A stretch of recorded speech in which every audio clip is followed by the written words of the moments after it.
We're going to take a look on how we could create some company branding quickly and easily within PowerPoint. I've imported a royalty-free image from Pixel. What I'm going to do is I'm going to select Remove Background. PowerPoint's going to make a rough mask. We have a few options when it comes to adjusting our mask, and once we're done, we're going to keep our changes. It's not a perfect mask, but for time constraints, it's a really good option. Next, I'm going to add a shape behind her by creating a circle within PowerPoint.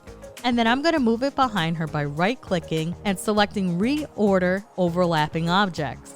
I'm going to make the circle green just to mask the green in her hair. I'm then going to adjust the size and add her name and title and adjust font and font size. Next, I'm going to group everything and export as a PNG. I can now use this for any of my branding, whether it's an email signature, website, or brochure.